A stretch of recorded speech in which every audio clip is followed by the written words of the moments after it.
Hi everyone, welcome back to my channel. कैसे हो आप सभी? आई एम श्योर कि आप सभी लोग ठीक होंगे। तो चलिए हम लोग आज का वीडियो स्टार्ट करते हैं। आज के वीडियो में हम लोग जो है सब्सटेंस यूज़ डिसऑर्डर वाला जो क्वेश्चन है उसे डिस्कस करेंगे। ठीक है, तो जो लोग भी चैनल पर नए हैं वो लोग चैनल को सब्सक्राइब कर ले। और हाँ, अगर आपको पीडीएफ नोट्स की रिक्वायरमेंट हो तो डिस्क्रिप्शन में मेरा मेल दिया हुआ है, उस पर कॉन्टैक्ट करके आप लोग पीडीएफ नोट्स ले सकते हो। ठीक है, तो चलिए स्टार्ट करते हैं। Substance use disorder. Substance use disorder से हम लोग समझते क्या है? सबसे पहले तो इसमें 3 वर्ड दिए गए हैं, substance, then use, then disorder. Substance का मतलब कि ऐसा कोई केमिकल या फिर ऐसा कोई ड्रग जो हमारे ब्रेन में, हमारे बिहेवियर में चेंज करता है।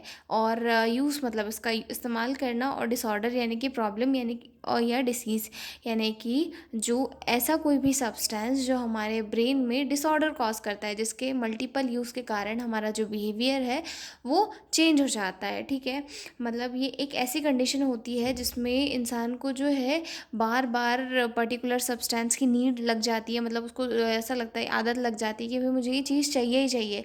अब वो चीज़ जो है वो कंज्यूम करते रहता है, जिसकी वजह से क्या है, उसके ब्रेन पे उन उन चीज़ों का अफेक्ट पड़ता है, और उसका जो बिहेवियर है, उसके जो थॉट प्रोसेस है, वो सारी जो है चेंज हो जाती है। धीरे धीरे बॉडी में जो है चेंजेस आने लगते हैं, और एक टाइम पे कंडीशन ऐसे हो जाती है कि पर्सन को उस चीज़ से बहुत ज़्यादा दिक्कत हो रही है, लेकिन पर्सन उस चीज़ को छोड़ नहीं पाता है। ठीक है, इंट्रोडक्शन से देखते हैं। Substance use disorder is a mental condition caused by the repeated and harmful use of psycho active substance like alcohol, drug, tobacco.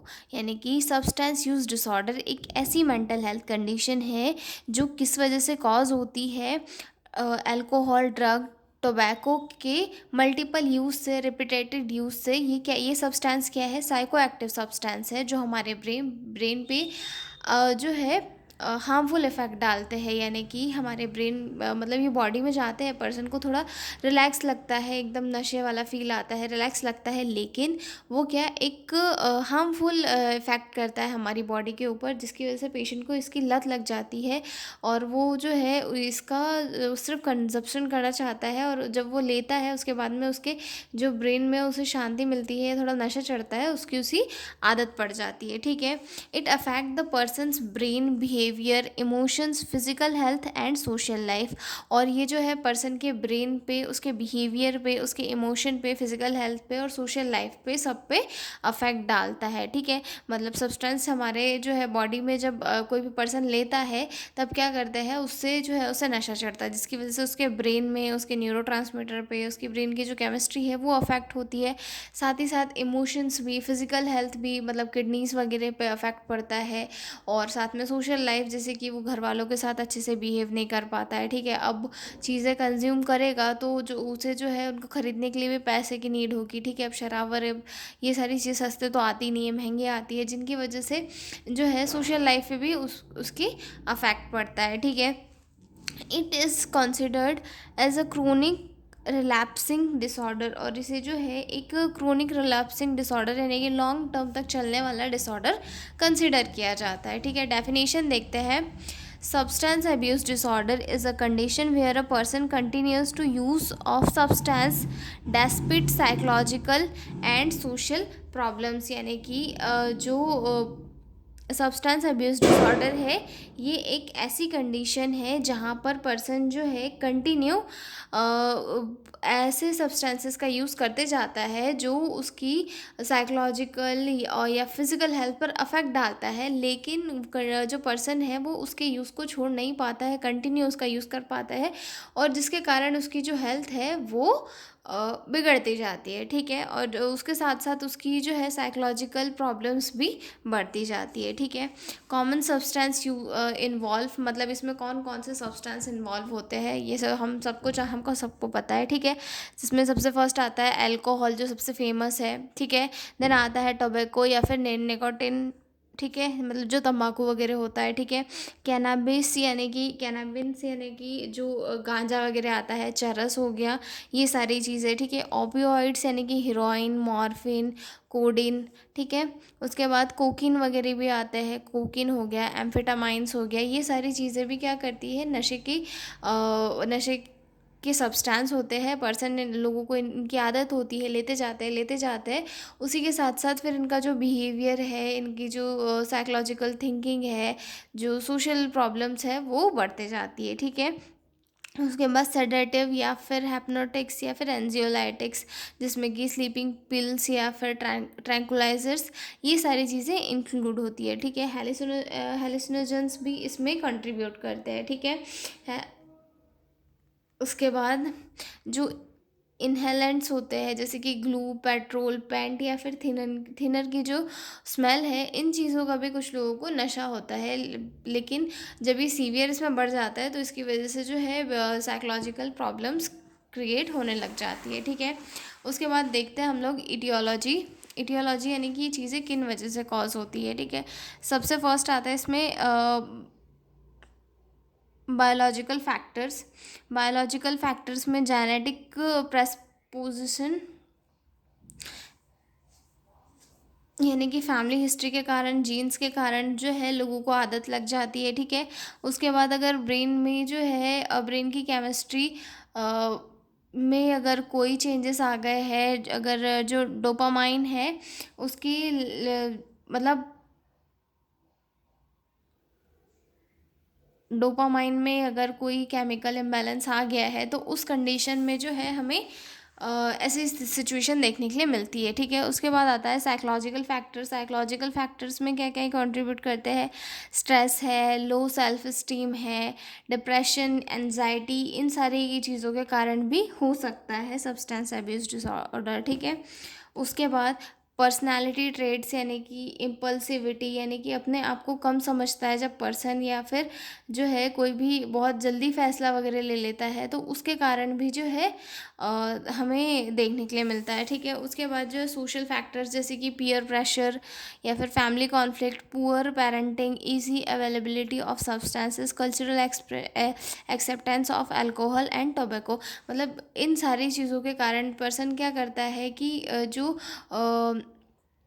नशे के पदार्थ होते हैं या फिर हार्मफुल सब्सटेंस होते हैं, इनका इंटेक करना शुरू कर देता है। जैसे कि किसी की फैमिली में फादर वगैरह कर रहे हैं तो उसकी वजह से उनको आदत लग जाती है तो वो लोग भी करने लग जाते हैं। अगर स्ट्रेस है पर्सन को तो वो नशा करने लग जाता है अपने आप को। कुछ कुछ पर्सन ऐसे होते हैं ना कि अगर पीयर प्रेशर में कि अरे यार तू तो कमज़ोर है इसीलिए तू नहीं पीता है, इसीलिए जो है पर्सन जो है लो सेल्फ स्टीम वगैरह के कारण पीने लग जाता है। मतलब पर्सन अगर अपने आप को थोड़ा प्रेशर में डाले और उसकी वजह से अगर वो पीना स्टार्ट कर दे तो धीरे धीरे तो है, कभी कभी होता है, लेकिन उसके बाद जब ये आदत बन जाती है तो उसके बाद जो है पर्सन को भी डिसऑर्डर कॉज होता है। ठीक है। तो ये थे इटियोलॉजिकल फैक्टर्स। अब आगे देखेंगे हम टाइप्स। सब्सटेंस रिलेटेड डिसऑर्डर के दो टाइप है। ठीक है। इसमें फर्स्ट टाइप है substance use disorder. Substance use disorder यानी कि जब पर्सन जो है उसके हार्मफुल यूज़ और उस पर डिपेंड हो जाता है, मतलब एकदम उस पर डिपेंड रहने लगता है। ठीक है। उसके बाद जो दूसरा आता है सब्सटेंस इंड्यूस डिसऑर्डर, यानी कि जो सब्सटेंस के लेने की वजह से हो रहा है, जिसमें इंटॉक्सिकेशन आता है, यानी कि नशा। ठीक है। उसके बाद जो विड्रॉल यानी कि नशा छोड़ने पर कुछ सिम्टम्स दिखाई देते हैं, जैसे कि साइकोसिस, मूड डिसऑर्डर, एंजाइटी डिसऑर्डर, और ये सारी चीज़ें जो है सब्सटेंस के इससे कॉज होती है। ठीक है। उसके बाद जो है क्लिनिकल फीचर्स देखने के लिए मिलते हैं हमें पर्सन के। तो सबसे फर्स्ट आता है इसमें डिपेंडेंस सिंड्रोम या फिर डिपेंडेंस फीचर्स, मतलब जो पर्सन है वो उस पर डिपेंड है और उसमें क्या क्या सिम्टम्स देखने के लिए मिलते हैं। तो सबसे फर्स्ट इसमें आता है क्रेविंग, यानी कि बहुत स्ट्रॉन्ग उसे डिज़ायर होगा कि मुझे जो है ड्रग चाहिए, बस मुझे चाहिए, मुझे इसके अलावा और कुछ नहीं चाहिए, मुझे सिर्फ ड्रग ला के दे दो। ठीक है। उसके बाद सेकंड है लॉस ऑफ कंट्रोल। अगर उसे ड्रग चाहिए मतलब चाहिए, वो अपना कंट्रोल खो बैठता है, दूसरों से कैसे डील करना है ये सारी चीज़ों से कुछ नहीं पता, बस मुझे ड्रग चाहिए, ये चीज़ें उसके माइंड में रहती है। ठीक है।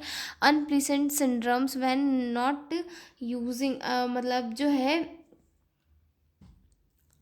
और फिर अगर पर्सन को जो है वो उसका नशा या फिर उसका जो सब्सटेंस है वो नहीं मिल पाता है, तो वो अनप्लीसेंट सिंड्रोम यानी कि मतलब बहुत ज़्यादा ये हो जाता है, इम्पल्सिव हो जाता है कि मुझे चाहिए मुझे चाहिए। जैसे कि कोई पर्सन होता है ना ओसीडी में, अगर उसे जो है जर्म्स और बैक्टीरिया से ओसीडी है, तो उसे डर लगता है, तो वो बार बार हाथ धोएगा, बार बार हाथ धोएगा, और अगर उसने हाथ नहीं धुले तो क्या हो जाएगा, इम्पल्सिवनेस होने लग जाएगी। ठीक है, तो वैसे ही जो है पेशेंट में एकदम कपकपी सी और अनप्लीसेंट सिम्टम्स देखने लगेंगे। ठीक है, उसके बाद आएगा neglect of activities, ignoring work और फैमिली स्टडीज़। जो पर्सन है उसे जब वो उसके नशीले पदार्थ नहीं मिलेंगे, तो उस कंडीशन में फिर वो अपने वर्क को इग्नोर करेगा, फैमिली को इग्नोर करेगा, स्टडीज़ नहीं कर पाएगा, मतलब उसका जो ब्रेन है वो किसी पर्टिकुलर एक्टिविटी पे वर्क नहीं कर पाएगा। ठीक है, उसके बाद आता है इंटॉक्सिकेशन। इंटॉक्सिकेशन में जो है शॉर्ट टर्म इसके सिम्टम्स दिखाई देते हैं, जैसे कि यूफोरिया यानी कि पर्सन में जो है एक उत्साह देखने के लिए मिलेगा, एक एक्साइटमेंट हमें देखने के लिए मिलती है। ठीक है, उसके बाद में पर्सन रिलैक्स होता है कि नहीं अब मुझे मिल गया, उसका जो परसेप्शन है चेंज हो जाता है। ठीक है, वो प्रॉपरली जो है चीज़ों को जज नहीं कर पाता है, मतलब गलत डिसीजन वगैरह ले लेता है। अच्छा ठीक है, मैं हैप्पी हूँ, अब तुमने जो कहा वो मैं मान लेता हूँ। ठीक है, मतलब ये सारी चीज़ें उसमें ये जो है ड्रग लेने के बाद दिखाई देती है। Slurred speech, poor coordination, drowsiness, ये भी जो है हमें उसमें दिखाई देने के लिए मिलती है। मतलब एक पर्टिकुलर जो नशा वाला पर्सन है, जैसे उसने चढ़ा लिया उसके बाद वो कैसे बोलता है ऐसा नहीं वैसा नहीं, तो ये सारी चीज़ें इंटॉक्सिकेशन वाले सिम्टम्स में हमें देखने के लिए मिलेगी। ठीक है, उसके बाद अगले सिम्टम्स आते हैं सब्सटेंस विड्रॉल।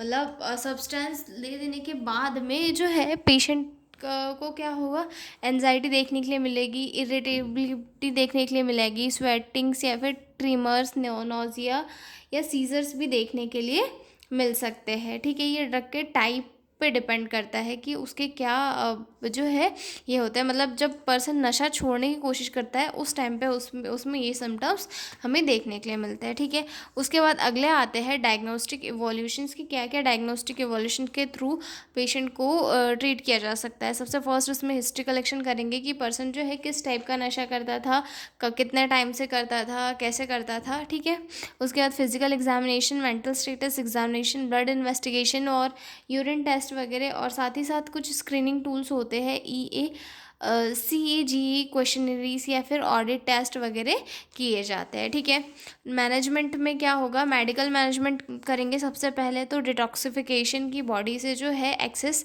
जो मटेरियल है वो एक्सक्रीट आउट हो जाए। जो अल्कोहल को ये करने के लिए बेंजोडियापाइन दिया जाता है, और ऑपोइड्स को जो है एक्सक्रीट आउट करने के लिए मेथाडोन और ब्यूप्रेनॉरफिन। ठीक है, उसके बाद क्रेविंग को रिड्यूस करने के लिए, जो पर्सन में क्रेविंग होती है ना कि मुझे नशा चाहिए नशा चाहिए, उन क्रेविंग को कम करने के लिए जो है अल्कोहल को कम करने के लिए डिसल्फ्राम और नॉल्ट्रैक्सोन।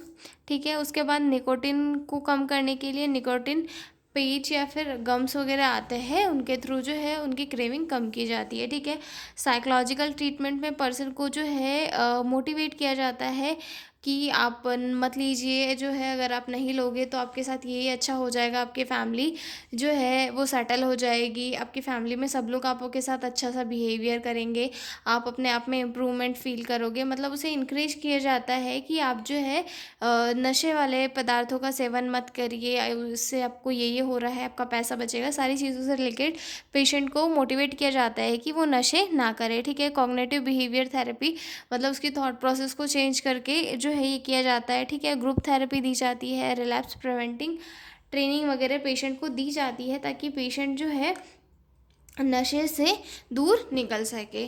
ठीक है, उसके बाद इसमें नर्सिंग मैनेजमेंट आता है।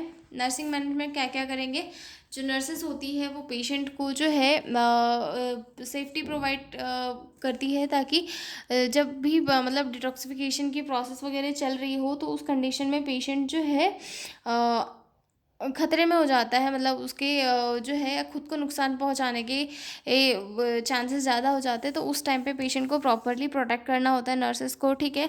पेशेंट के जो विड्रॉल सिम्टम्स हैं उनको प्रॉपरली मॉनिटर करना बहुत इंपॉर्टेंट होता है, ठीक है। पेशेंट को इमोशनल सपोर्ट और काउंसलिंग प्रोवाइड करना इंपॉर्टेंट होती है, क्योंकि उनके उसी के थ्रू उनकी जो थॉट प्रोसेस है उसमें थोड़ा चेंजेस आ सकता है, और पेशेंट जो है अपनी लाइफ के बारे में थोड़ा पॉजिटिवली सोच सकता है, ठीक है। और educate patient family about harmful effect, patient को जो है ड्रग्स के और मेडिसिन के हार्मफुल इफ़ेक्ट के बारे में समझाना बहुत इंपॉर्टेंट होता है, क्योंकि पेशेंट अगर उनके हार्मफुल इफ़ेक्ट को समझ पाएगा तो हो सकता है वो उन्हें छोड़ दे और अपनी लाइफ में आगे बढ़े, ठीक है। तो नर्सेज़ की ये बहुत इंपॉर्टेंट ड्यूटी होती है, क्योंकि नर्सेस और पेशेंट के बीच में एक बहुत ही अच्छा सा रिलेशन होता है, जिसके थ्रू वो एक दूसरे को समझ सकते हैं और साथ ही साथ एक दूसरे के साथ कोऑर्डिनेट भी कर सकते हैं, ठीक है। पेशेंट नर्सेस को जो है पेशेंट को हेल्थी कॉपिंग स्ट्रेटजीज़, एक्सरसाइज हो गया या फिर मेडिटेशन हो गया, योगा हो गया, इन सारी चीज़ों के बारे में अच्छे से एजुकेट करना है, ताकि पेशेंट जो है अपनी लाइफ में कुछ अच्छा कर सके, ठीक है। पेशेंट के साथ नर्सेस को एक थेराप्यूटिक रिलेशनशिप बिल्ड करना है, यानी कि पेशेंट को किसी चीज़ पे किसी बेस पे जज नहीं करना है कि पेशेंट तो नशे करता है, ऐसा है वैसा है, इसका बिहेवियर ऐसा हो जाता है।